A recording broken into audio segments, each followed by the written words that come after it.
Hi guys and welcome back to Crypto News Today with Yashi.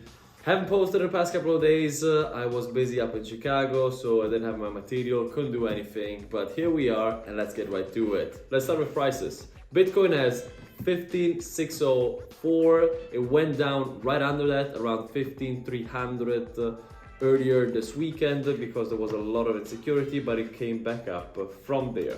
Ethereum, same thing, down 2% today. BNB pretty stable. The only coin that is going up is actually XRP. Reason being is, while everybody's scared about the crypto market, the only crypto that is going through a lot of scrutiny, which is XRP, is the one that people are buying, which is really funny. Now we're gonna start with policy first, and then we're gonna go back into FTX, which is still on the top of attention of everybody. First of all, we have India trying to get into crypto with a CBDC pilot in December. This is big. India, we're talking about billions of people potentially starting to use crypto if the government gets in. Really interesting. On the other hand, one of the, let's say, states or cities that have been so much focusing on crypto and bringing it to the people actually is now starting to talk negatively, a little bit negatively about crypto. They believe that a stable coin volatility can spill over to traditional finance. If the government creates a stable coin, a central bank digital currency, and it gets depegged, kind of like it happened with Luna a few months ago, it could, let's say, spill over onto the actual, let's say, fiat currency of the state. Interesting opinion, especially since in the past 2 weeks of Crypto News Today, we've been only talking positively about Hong Kong and how they want to bring crypto, let's say, crypto people to their state or city. It's a city state. It's kind of a tricky situation. Katie Wood adds more Bitcoin exposure as everything is happening. This is good news. This is basically the exact thing that Warren Buffett preaches. Buy when there's fear and sell when everybody is happy. Katie Wood, which has been a big believer in Bitcoin, added to her position, which is general good news to the situation. Could this be a reversal in the next couple of months? We don't know, but we know that she added to her position. Industry expresses confidence in the NFT space amid FTX collapse. While everything is crumbling, NFT is still high in volume, and they're trying to put a lot more attention and focus on stuff that actually has utility and not just meme designs, which is good that they want to bring utility to NFT. This is some general good news, which I'm very happy for. And now we start with the FTX. This time not directly with Sam Bankman, but more with people that endorse Sam Bankman. For example, Tom Brady, Stephen Curry, and other celebrities. Another big thing that you will see, for example, here, not just them, but also Formula One and bigger companies that were around them. We're gonna start now with crypto news right here. We have, first of all, right now in a moment of crisis, there are people trying to take Sam Bankman's face to scam people. In this case, there's a deep fake video where Sam Bankman basically says that people can withdraw if they use a specific address. Don't follow that.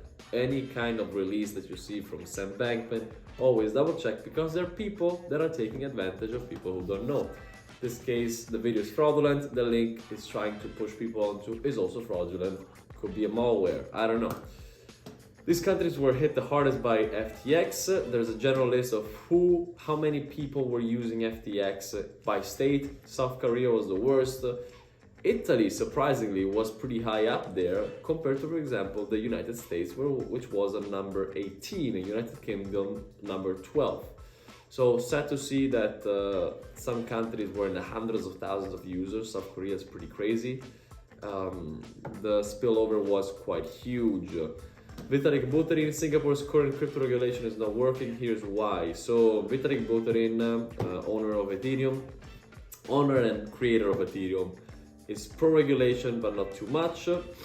What Singapore is doing now is basically promoting blockchain technology, so being very open about blockchain technology, but very skeptical about the cryptocurrencies themselves, which on one side makes sense, especially with FTX, the FTX scandal that happened now, but on the other, not really, because the blockchain technology is what cryptocurrencies are based on. So there should be a balance in everything. This is his general opinion. He also says that you need regulation, especially to avoid what happened with FTX. The pros and cons of Web 2 joining Web 3. We have Web 2 people joining Web 3. Why? People are frustrated, people don't know how to raise money in a more independent way. Normally you have to do it through venture capitalists, which kind of blocks you and locks you into following what the investors want to do. If you're working with smaller investors and everybody has a little vote, stuff is more, let's say, democratic and less dictatorial compared to what is happening now. You also have bigger companies trying to get into Web 3.0, which is, let's say, a double-edged sword, because on one side, yes, they understand there's a transitioning happening, people are frustrated, people don't like Web 2.0, but on the other hand, for Web 3.0 to exist, you kind of have to destroy yourself. For example, if you have JP Morgan trying to get into Web 3.0, which is decentralized, less control, it kind of defeats the purpose of JP Morgan. So that is it's a very interesting article. It's the pros and cons of Web 2.0 joining Web 3.0, written November 20. If you want to check it out, I might leave a link down here in the captions and the description below. On to CoinDesk.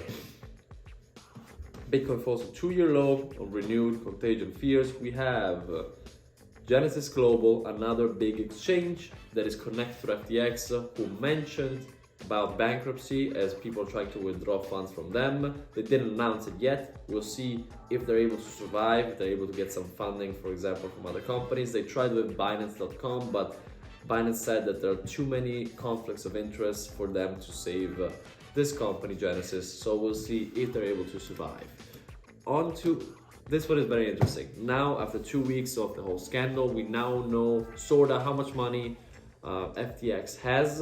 We're talking about $1.2 billion in cash reserves, which is a problem because the top 50 people that, let's say the top 50 creditors to them FTX owes them 3.1 billion. That's just 50 people.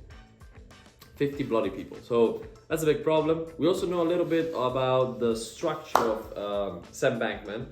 We have 5 main pillars, 5 main companies, actually 4 main companies, with then hundreds of, let's say, LLCs under it, which is very, very questionable. There's a lot here. There's a lot. We still need to figure out the whole picture, but we're starting to open more and more this can of worms. So very interesting structure here. And last but not least, this is a little bit more into policy. US senators ask bank regulators to review SoFi crypto listing. SoFi is a company, an exchange that started out with stocks, I believe, and then brought crypto into it. Kind of like Robinhood. The problem with this is, especially now in the situation where everybody's scared about crypto, you have senators trying to at least bring regulations to these hybrid companies. And for example, in the situation of Robinhood, Robinhood doesn't actually own the crypto. It's some sort of thing behind it. You don't actually own the crypto directly. It's not like a normal exchange. And again, as many people talk about it, you don't really own the cryptocurrency if you have your money in an exchange. Always move it to a wallet. Don't buy it on the exchanges. If you're buying on exchanges, Robinhood is probably the worst place to transfer crypto around. Just buy it on a normal crypto exchange and then move it onto a wallet. SoFi offers some sort of thing like Robinhood. This is why US senators want to, let's say, at least double check these companies here where they have a little bit more control over. Guys, that's all for now. Situation is still pretty bad, but we're starting to see institutions starting to buy up and add to their positions, their cryptocurrencies, increase their cryptocurrencies. We saw Mark Cuban talk still positively about everything, even though he was exposed. And so did, for example, Kevin O'Leary, Mr. Wonderful, who lost a lot of money with FTX. However, he said this is a needed evil because kind of like the dot-com bubble, you have bad players dying out and good players building a foundation to become more respectable. Guys, that's all for now. Thank you for watching. Ciao.